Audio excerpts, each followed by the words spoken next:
What's going on, guys? Discowarlock here, bringing you another Warlord video.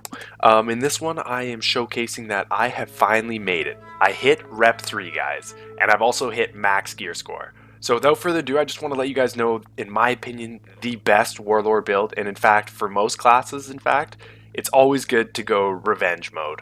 That's it. I find that's the meta right now. Everybody's building it. Everyone's getting revenge game by defense and revenge game by injury, as you can see on my shield and my hilt. And yes, I do have the Gudbrand hilt, which I can show you guys in just a little bit here.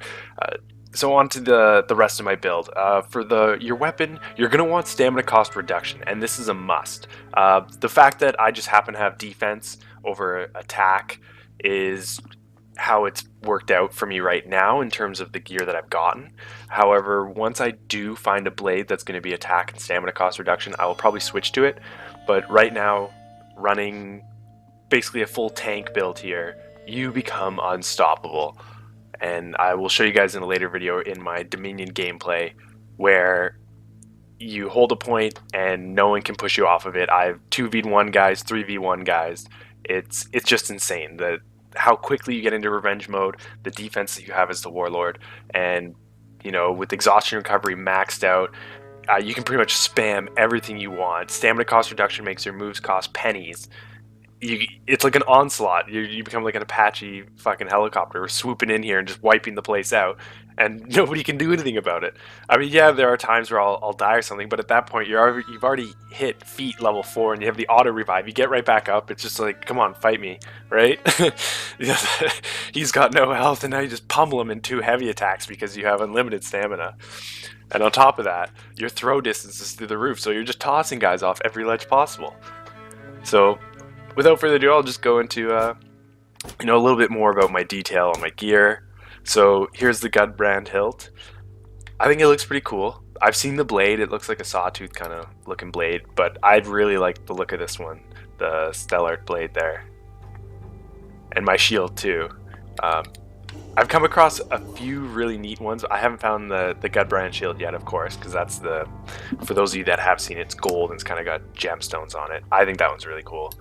But yeah, as I said, so here's one of the blades that I was talking about with the attack and stamina cost reduction, as well as taking the big hit on defense. I want to try this one out just because if I get a high enough stamina cost reduction when it is leveled, it could work out in more my favor by dealing a ton of damage while being able to let out, like I said, your attacks cost pennies, right? So you can just let out a whole onslaught of attacks and hopefully just wipe your enemy to pieces.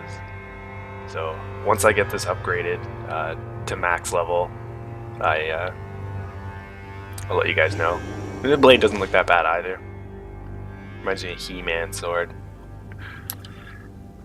Oh yes, and for shoulders, if you're playing a game where like you need to revive your opponents, like an elimination or a brawl, then I could see running the revive speed and losing your block damage resistance, because in reality, if you're a good player, you're parrying, you're blocking, you're not going to take too much damage in the first place, right? You just got to play it safe, play the benefit of the Warlord, and just slow the pace down to your play, right? You need to have full control, and other than that, I'd be okay with running the revive speed. Let's see, and then on the chest, there's not really too much to talk about. Like execution health regen is just killer, and you get the sprint speed. I've realized how much as the Warlord you need sprint speed.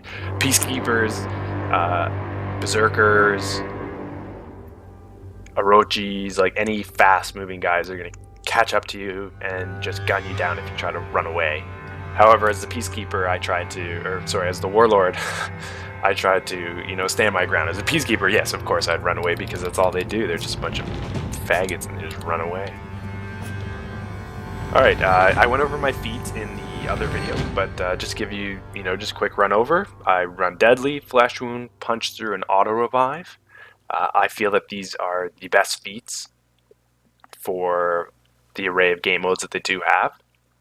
and you know they're passive, so you don't have to be thinking about, oh crap, I forgot to apply my poison, well that fight would have went differently. It's like, no, you know, I'm passively getting, my attacks are dealing more damage and I'm gaining a moderate damage reduction. Like, get at me, bro, right? I love punch through, the amount of people that, you know, they block your heavy attack but you still chunk them for like a good solid amount of health, and you know they end up just bitching in the chat or something. But yeah, well, I hope you guys enjoyed this video. I just wanted to, you know, give you a quick overview of what life is like at Rep 3 for a Warlord, and when you have 108 gear score. So, if you guys found this video helpful, then toss a like on it. Let me know what you guys thought in the comments as well. I want to hear your feedback, what you guys are running if you are playing the Warlord. And, yeah, stay tuned for my next video. Thanks, guys.